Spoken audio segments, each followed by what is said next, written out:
Yung mga mahilig mangutang dyan guys, may tip ako sa inyo kung para kayo makautang kayo ulit. Una, kapag nangutang kayo sa kaibigan ninyo, sa kamag-anak ninyo, kahit piso pa yung inutang nyo na yan, bayaran nyo yan sa kung anong araw nyong pinangakong bayaran. Huwag na kayong maghintay na singilin pa kayo.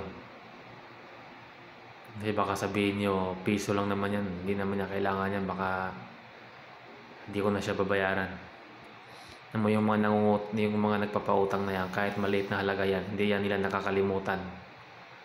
Nakaano yan sa isip nila, kahit hindi ka nila sinisingil, naghihintay lang silang bayaran mo.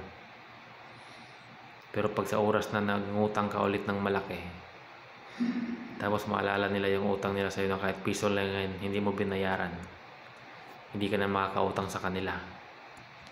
Kasi yung nasa isip nila, kung yun yung maliit na halaga hindi mo kayang bayaran, paano pa yung malaking halaga? Kaya hindi ka na ulit yan makakautang.